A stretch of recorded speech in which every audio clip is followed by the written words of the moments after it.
This week's Michigan Lottery Excellence in Education winner is Celia Bissett from Highlands Middle School. Congratulations. Thank you. We have a video from your nominator. Let's take a look. I think Miss Bissett should earn the Excellence in Education Award because she has inspired me and many others to become great at math. When I was in 4th grade, I thought math was a little bland, but then I had the chance to join extended math and I took it. Miss Bissett taught us that math is great and it helps us with so many things in our everyday lives. Miss Bissett has also inspired many of us to learn about European countries like Sweden. She brings in many sweet treats like homemade cinnamon buns and real Swedish fish. That is why Miss Bissett should earn the Excellence in Education Award. Thank you. Oh my goodness. Tell me what was going through. Those must be your students. They are my students still this year. So I've had them 2 years in a row. Yeah, they're so kind.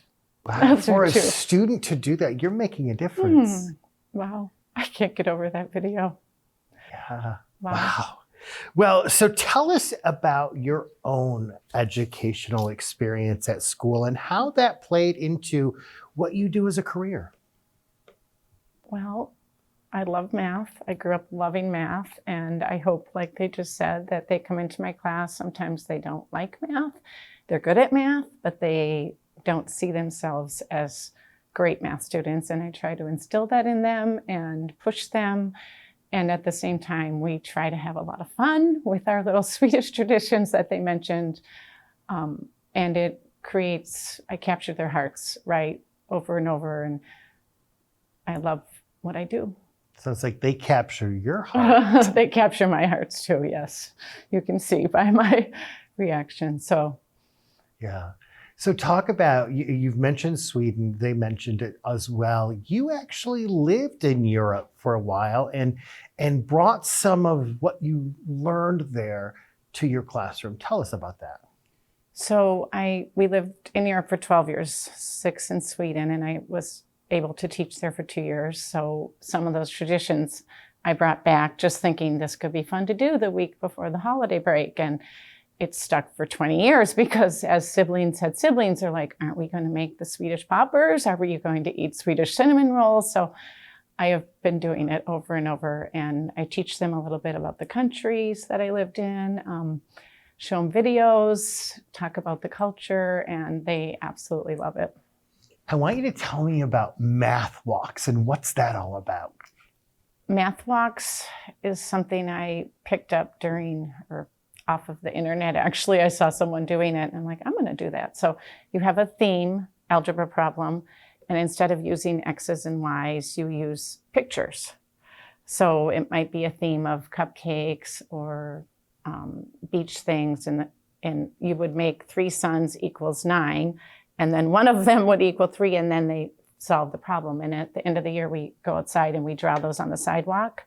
So then kids take math walks, solving other kids' problems. That's how they're called, math walks. I bet that works. It does. It's amazing. And they're doing algebra and they don't even know it. And they get excited about it. And they're excited. And they're amazing drawers. I'm always shocked. Like, you drew that with sidewalks, with chalk? It's another favorite thing we do every June. Wow. What's it like for you being a math teacher? Because I know math. Math can be hard, right? It can be difficult. But when you get it, there's something magical that happens. Yes. And some kids are good at math and they don't believe they're good at math. So I try to instill that. And one girl wrote to me once, she wrote me a thank you note and she said, I'm starting to love math. And that was exactly because what I want for kids is to start to love math, not just do math or go through the motions, but they actually, like those 2 students, love math. They truly just come to class, they're ready to learn, they love to learn, and I think that's the most important thing, is loving to learn. You do so many extra things in your classroom, and you don't have to do that. Why do you do it? Well, I think kindness counts, and when I do things for kids, they appreciate it, and I just like to do it. So I don't really have a reason. I think once I see their faces and they're so happy. The Swedish fish thing they were talking about, I had a friend pick up Swedish fish in Sweden because they're different than Swedish fish in America. I was like, I need 80 Swedish fish because I have 80 students. And they were like, what? You got a Swedish fish from Sweden? And I just like to do things for them. Oh my gosh. It sounds like the kids that are in We your... have fun. Yeah. It sounds like they are your kids. They're Yes, like your kids. I treat them like our kids. And I had such a great experience as a student that I loved school. So I want them to love school. That's awesome. What advice would you have for other educators? That's a good question.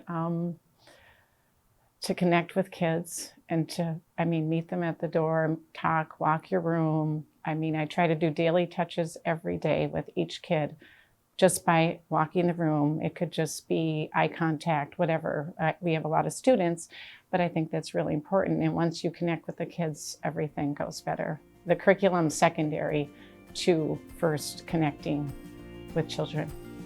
Building that relationship Yeah, is the relationships, important. yes. Well, for thank sure. you for what you do, and thank you for building Thank great you. relationships. Thank you. Celia from Highlands Middle School receives a $2,000 check from the Michigan Lottery. Excellence in Education Award sponsored by the Michigan Lottery, providing more than $29 billion to public education since 1972.